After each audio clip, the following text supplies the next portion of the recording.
Assalamualaikum warahmatullahi wabarakatuh. Hari ini kita akan belajar mengenai lanjutan dari video sebelumnya ya. Jadi sebelumnya kita sudah belajar mengenai bagian-bagian karya ilmiah, khususnya adalah bagian pendahuluan.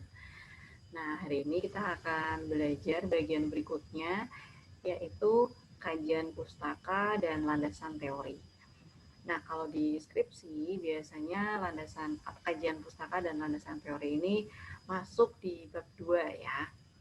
Baik, nanti akan kita bahas atau kita kupas satu persatu apa itu definisinya, bagaimana cara membuatnya, tujuannya, manfaatnya, dan lain-lain.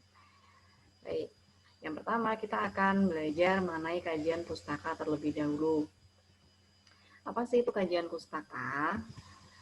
Jadi kajian pustaka itu bagian dari karya ilmiah yang biasanya itu berisi informasi dalam bentuk ringkasan ya mengenai apa topik-topik penelitian terdahulu ya yang topiknya itu hampir sama seperti penelitian yang akan kita tulis.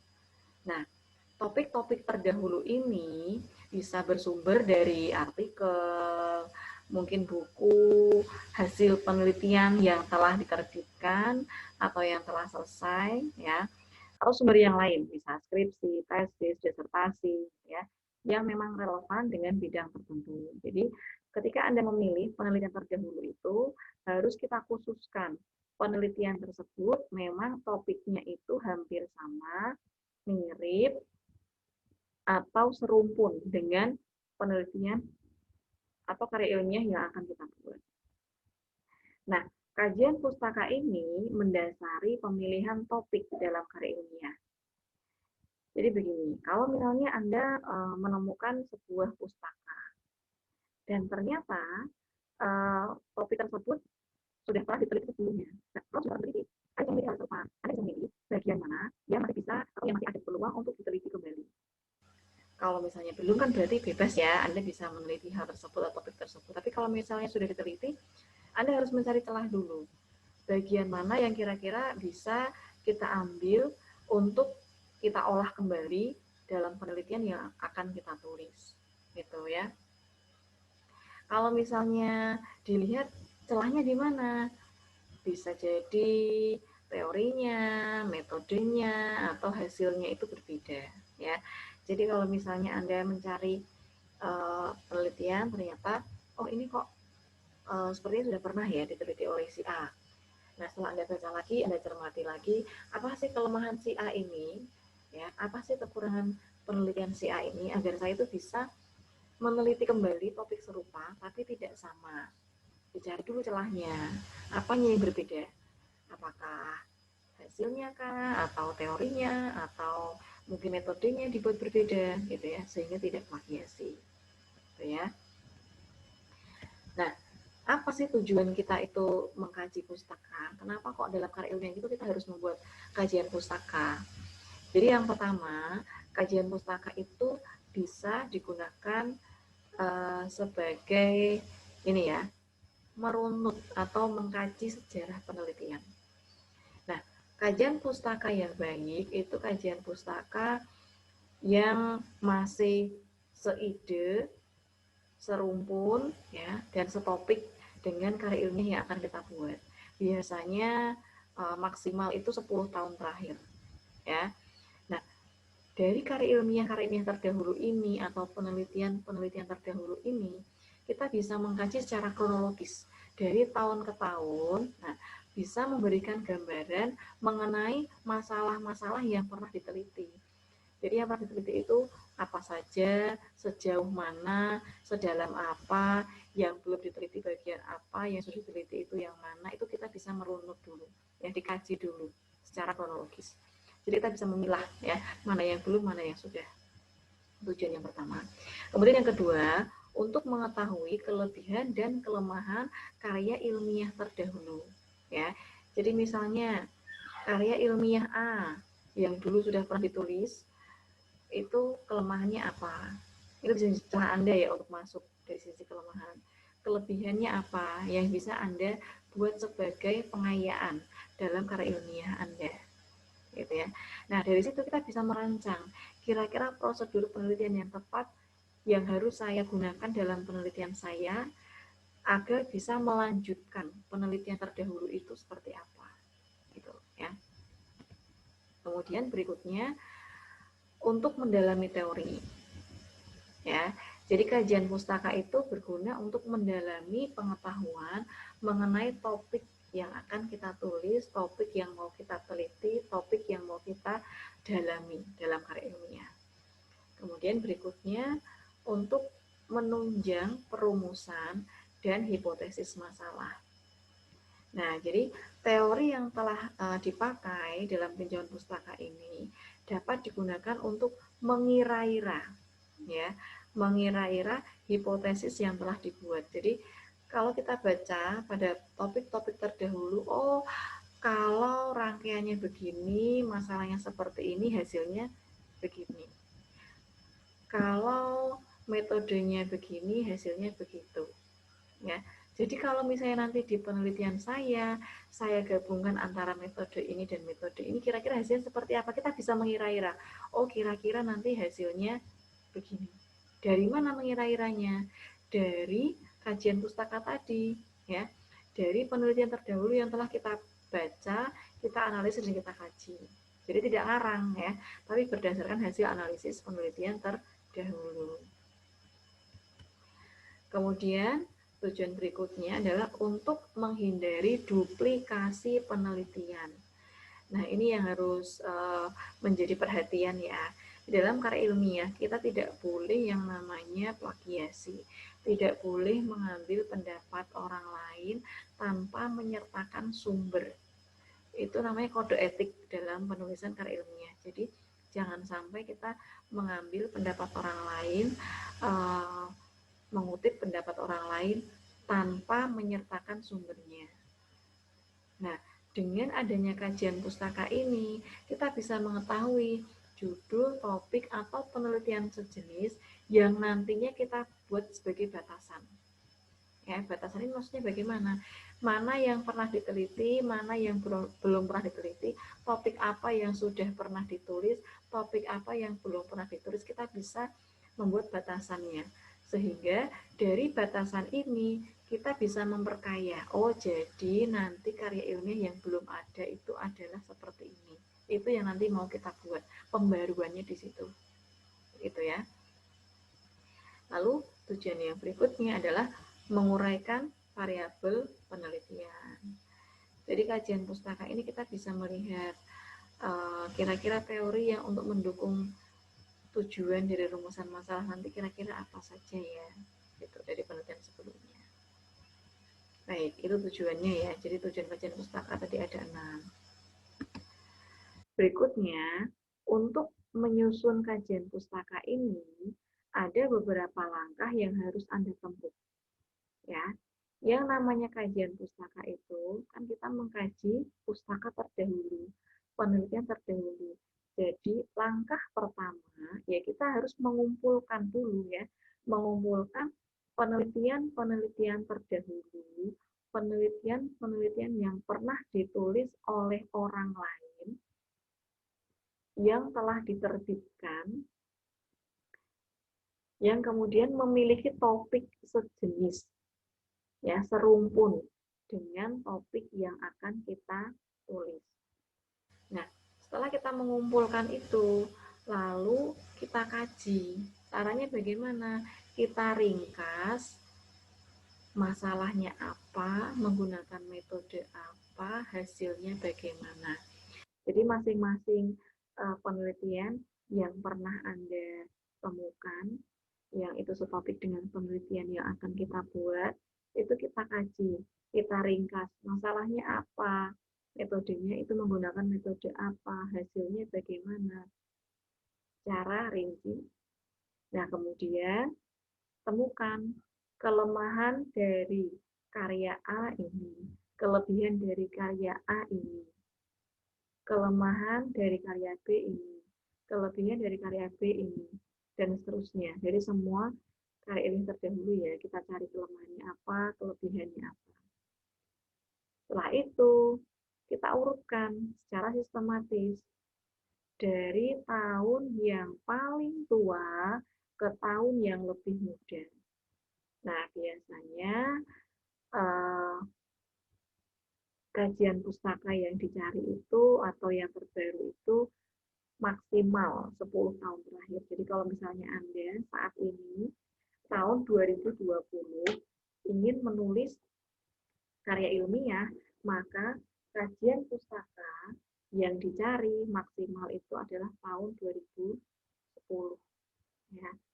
Nanti Anda menyusunnya urut dari tahun yang paling tua, jadi 2010, kemudian mundur ke tahun yang lebih muda, 2011, 2012, 2015, sampai dengan 2020, seperti itu. Ya. Nah, kemudian lalu Anda boleh menyajikan.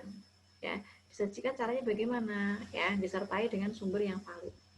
Contohnya seperti ini. Nah, ini ya, contoh kajian pustaka. Ini bagian awal Anda berikan pengantar dulu. Penelitian yang terkait dengan pengembangan buku pengayaan menulis cerita anak bermuatan nilai karakter berdasarkan CLIL untuk siswa sekolah dasar kelas tinggi pernah dilakukan sebelumnya. Nah, ini diberikan pengantar dulu bahwa penelitian mengenai topik yang akan saya tulis itu sudah pernah dilakukan. Ya, karena kan tidak mungkin ya, orang menulis yang benar-benar baru itu tidak mungkin. Pasti semuanya itu terinspirasi dari karya yang pernah ada. Pasti sebelumnya pernah ditulis. Jadi pasti ada. Nah, beberapa di antaranya dilakukan oleh, ini diurutkan. Namanya itu adalah nama belakang, ya, nama marga aja yang ditulis. Nama dan tahun pembuatan karya ilmiah. Le 2001, Paker 2006, Paper 2007, Suryaman 2007. Nah, kalau Anda perhatikan, ini tahunnya dari tahun yang paling tua ya, 2001, 2006, 2007, 2008, 2010, 2011, 2013, seperti itu. Nah, setelah kita uraikan milik siapa saja ini, ya, kajian pustakanya, lalu kita uraikan satu persatu. Pertama, Le, tahun 2001, menulis penelitian tentang apa, yang judulnya apa, gitu ya. Kemudian isinya diringkas, ya, isinya apa, mulai masalah apa, metodenya apa, itu ringkasan yang tadi sudah Anda temukan, kelemahannya apa, kelebihannya apa, gitu ya. Kemudian batasannya dengan karya ilmiah yang mau Anda buat itu apa, ya. Temukan perbedaannya. Kalau dulu itu menerapkan metode A, nah saya mau menggunakan metode B, misalnya seperti itu. Ya. Nah, itu kajian pustaka. Berikutnya landasan teori. Apa itu landasan teori? Ya, landasan teori itu adalah kerangka teori yang dipakai sebagai landasan kerja penelitian. Ya, jadi untuk sebuah penelitian itu bisa saja kita menggunakan beberapa teori karena judul yang dipakai itu terdapat beberapa variabel yang lebih dari satu. Jadi bisa saja nanti teorinya ada bermacam-macam, bergantung berapa variabel yang dipakai dalam penelitian. Nah, kajian sebuah teori itu hendaknya satu kesatuan ya. Jadi tidak hanya sekedar pengertian A, pengertian B, pengertian C saja tidak. Tapi bisa dari pengertian, kemudian ciri, kemudian jenis, gitu ya contohnya. Jadi dari satu bidang misalnya mengenai cerita, ya. Pengertian cerita itu apa, jenis-jenis cerita itu apa, ciri-ciri cerita itu apa. Nah, misalnya begitu. Satu kesatuan. Nah, dengan paparan teori ini nanti kita bisa mengidentifikasi teknik pengumpulan datanya bagaimana, prosedur pengumpulan datanya seperti apa, instrumen yang mau kita buat bagaimana, kemudian pengolahannya, ya, itu kita bisa merancang. Misalnya begini, Anda ingin mengembangkan sebuah komik, ya kan? Sebelum Anda mengembangkan sebuah komik, Anda harus tahu dulu komik itu apa sih, ciri-ciri komik itu bagaimana. Komik yang baik itu terdiri atas bagian apa saja. Nah, apa yang menjadi pertanyaan-pertanyaan Anda itu masuk ke dalam landasan teori. Untuk bisa membuat produk yang ideal, kita harus tahu dulu teorinya, dasarnya, gitu ya. Nah, ini contoh membuat landasan teori. Nah, yang harus Anda ketahui bahwa landasan teori itu kita tidak boleh ngarang ya. Jadi landasan teori itu ya kita ambil dari teori-teori yang sudah valid, teori-teori yang pernah diungkapkan sebelumnya, yang sumbernya itu jelas dari buku, jurnal, atau karya ilmiah sejenisnya yang memang bisa dipertanggungjawabkan kebenarannya. Misalnya begini, ini landasan teori mengenai pengertian cerita anak. Menurut pendapat Titik, tahun 2003 dalam bukunya Titik ya, berarti ini ya. Jadi Titik itu menjelaskan dalam bukunya bahwa cerita anak itu adalah cerita sederhana yang kompleks dan seterusnya itu.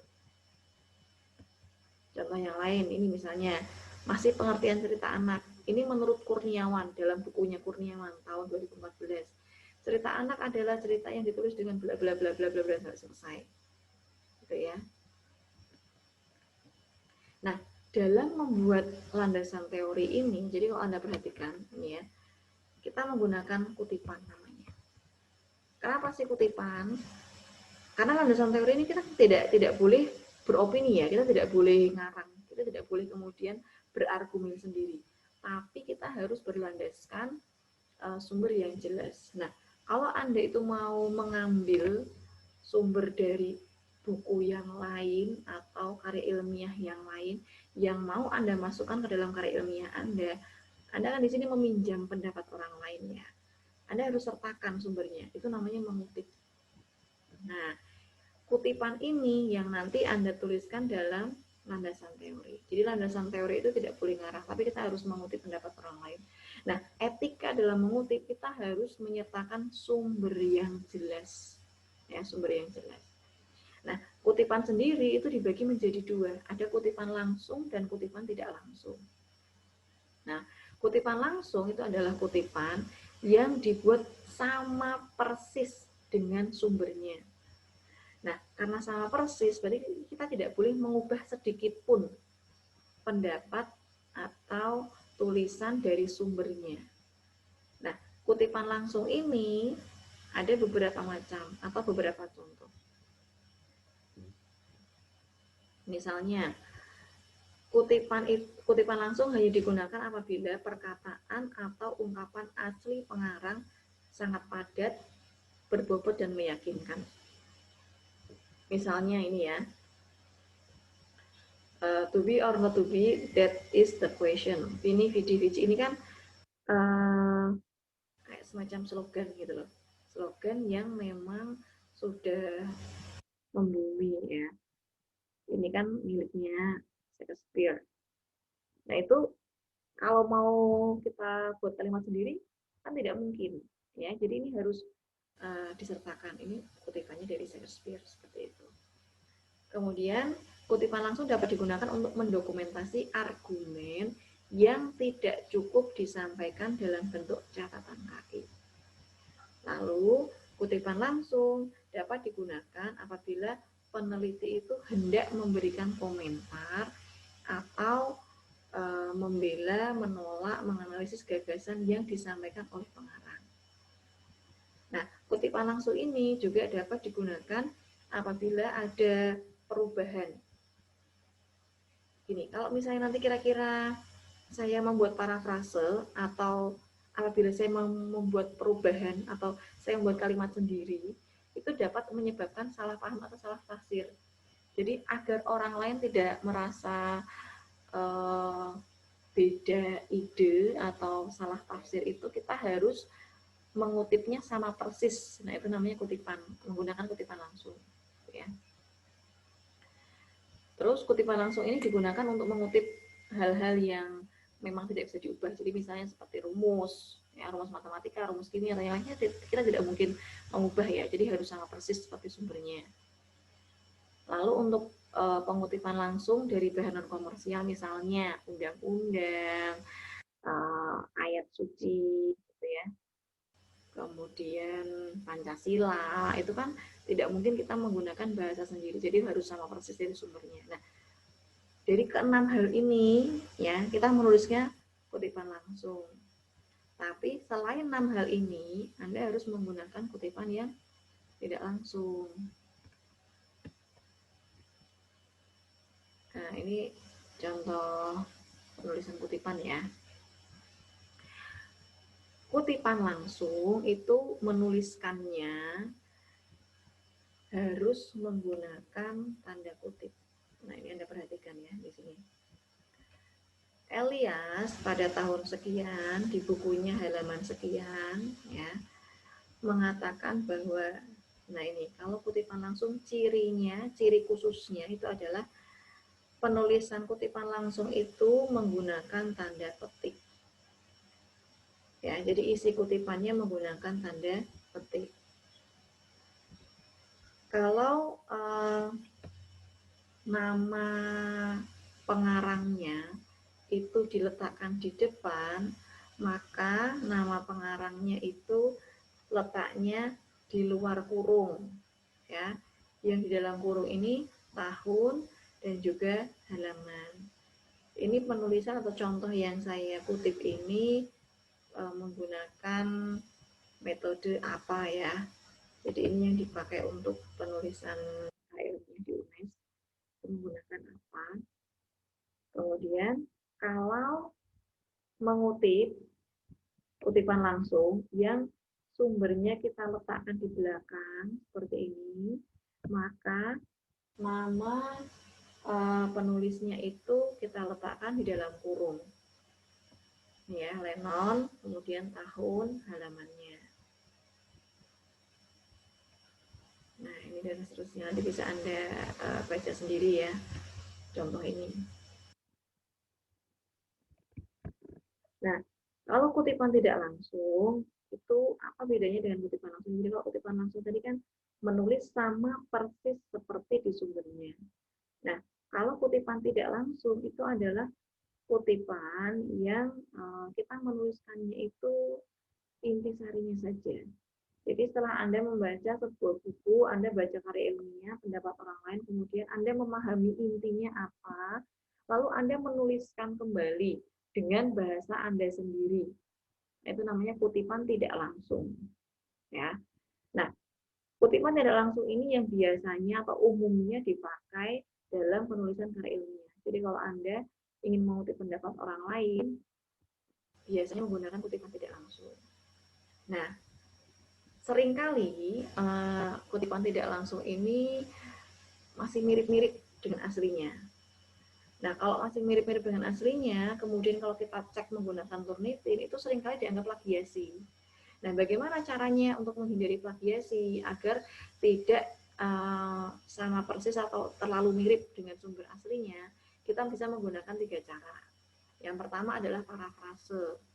Jadi kita mengungkapkan kembali dengan bahasa kita sendiri. Jadi di luar bahasa penulis ya, kita ungkapkan sendiri dengan bahasa kita sendiri. Atau dengan cara yang kedua, dengan meringkas. Ambil intisarinya. Masih menggunakan sedikit kalimat penulisnya tidak apa-apa, tapi jangan semuanya. Atau cara yang ketiga, dengan menyimpulkan. Ya, merumuskan gagasan tersirat. Nanti pakainya dasar silogisme. Nah, ini contohnya begini ya. Nah, contoh ini kebetulan ini contohnya masih menggunakan teknik penulisan kutipan yang lama ya. Jadi kalau yang baru itu menggunakannya P. Kalau seperti apa tadi ya, dan tidak menggunakan titik dua, melainkan menggunakannya tanda koma. Ini contohnya menggunakan teknik penulisan kutipan yang lama. Kalau yang baru tidak lagi menggunakan titik dua, melainkan menggunakan koma. Ya, perhatikan. Nah, ini contoh menggunakan teknik parafrase. Kalau kalimat aslinya, sebuah kejutan di bidang realita maya terjadi pada tahun 1961 dengan kemunculan sensoramanya Helig. Nah, ini kita bisa memparafrase dengan dua bentuk kalimat ya. Yang pertama dan yang kedua, nanti bisa Anda baca. Kalau Anda cermati, kalimat asli dengan hasil parafrase ini berbeda. Walaupun intinya itu sama. Ya, tapi beda kalimatnya. Ini bisa menghindari plagiasi. Kemudian ini contoh pengutipan tidak langsung dengan meringkas. Kalimat asli kan panjang sekali ya. Kemudian bisa diringkas menjadi lebih pendek. Yang intinya itu sama. Nah, ini contoh yang ketiga dengan penyimpulan ya. Jadi kalau paragraf asli juga panjang sekali ya, kemudian Anda simpulkan. Nah, dalam menyimpulkannya Anda boleh mengambil sedikit dari kata-kata asli penulisnya, tapi hati-hati ya, jangan terlalu banyak. Nah, ada beberapa gaya dalam membuat kutipan. Nanti ini bisa Anda kreasikan ya, bisa Anda buat sebagai variasi dalam membuat kutipan agar tidak membosankan, begitu ya, agar tidak sama terus motifnya kok gitu terus ya bahasanya. Nah, ini bisa Anda variasikan dengan beberapa gaya. Nah, yang pertama, ini kutipan untuk menguatkan gagasan. Kutipan untuk menguatkan gagasan ini biasanya diletakkan dalam latar belakang, ya. Jadi kalau misalnya Anda mengutip dalam latar belakang itu ya, kalau misalnya Anda lihat dalam video sebelumnya, ketika Anda membuat argumen, ya, membuat opini atau membuat gagasan, kemudian gagasan itu harus dikuatkan dengan fakta. Nah, caranya bagaimana? Ya ini bisa Anda dengan kutipan. Nah, di sini nanti ada beberapa bentuk variasi ya. Jadi yang pertama nanti Anda mengungkapkan argumennya dulu.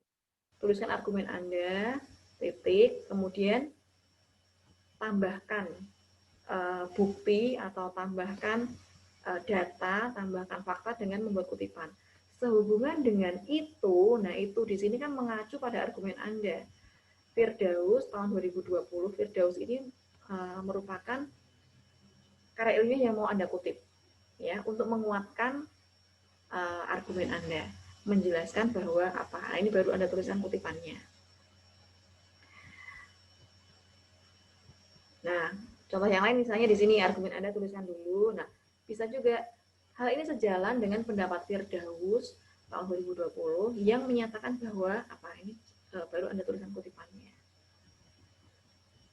Variasi ya, bisa menggunakan sehubungan dengan itu atau hal ini sejalan dengan begitu. Nah, berikutnya adalah kutipan untuk sumber pokok masalah.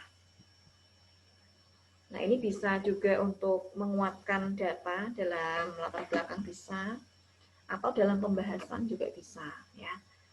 Menurut data dari mana ya, jadi misalnya data dari dinas apa atau BPS gitu ya, atau koran tanggal sekian, nah gitu, menunjukkan bahwa kualitas belajar mengajar sangat bergantung pada ini dan seterusnya ya, kutipannya Anda lanjutkan sendiri gitu. Nah, lalu data tersebut menunjukkan bahwa, nah, argumen Anda apa? Opini Anda apa? Tuliskan di sini. Berikutnya, contohnya, kualitas belajar sangat bergantung pada kelengkapan media pembelajaran. Nah, ini kan kutipannya ya, ini kutipannya. Pernyataan tersebut menggambarkan bahwa apa? Berikan argumen Anda, berikan pendapat Anda yang sejalan dengan kutipan yang sudah Anda tulis. Nah, berikutnya, contoh gaya berikutnya adalah bentuk simpulan. Nah, ini biasanya dipakai untuk menulis landasan teori. Jadi kalau landasan teori, misalnya Anda memakai beberapa teori. Jadi misalnya tadi ya, contoh mengenai pengertian cerita anak tadi. Tadi kan ada yang Titik, kemudian Kurniawan, terus nanti misalnya ada lagi pendapat Budi, misalnya pendapatnya Yono, dan lain sebagainya. Nah, dari berbagai pendapat ini, lalu Anda simpulkan, jadi cerita anak itu sebetulnya apa definisinya berdasarkan pendapat ahli-ahli yang sudah Anda sebutkan. Ini contohnya ini ya. Firdaus tahun 2020 menjelaskan bahwa apa, kutipan yang pertama. Lebih lanjut, Sarmin 2021 menyatakan apa, kutipan yang kedua. Itu. Lalu lagi kutipan yang ketiga. Ini kutipan-kutipan yang Anda tuliskan ini serumpun ya, selaras seperti itu loh. Jadi misalnya tadi ya, seperti pengertian cerita anak, menurut A, menurut B, menurut C. Nah, lalu Anda simpulkan, berdasarkan pendapat tersebut dapat disimpulkan bahwa pengertian cerita anak adalah menggunakan bahasa Anda sendiri, argumen Anda sendiri yang sejalan dengan pendapat-pendapat ahli yang sudah Anda kutip. Baik, itu adalah tadi ya definisi, kemudian tujuan, dan juga cara menulis dari kajian pustaka dan landasan teori. Jika masih ada yang dibingungkan, Anda bisa bertanya dalam forum diskusi. Terima kasih atas perhatian Anda. Saya akhiri. Wassalamualaikum warahmatullahi wabarakatuh.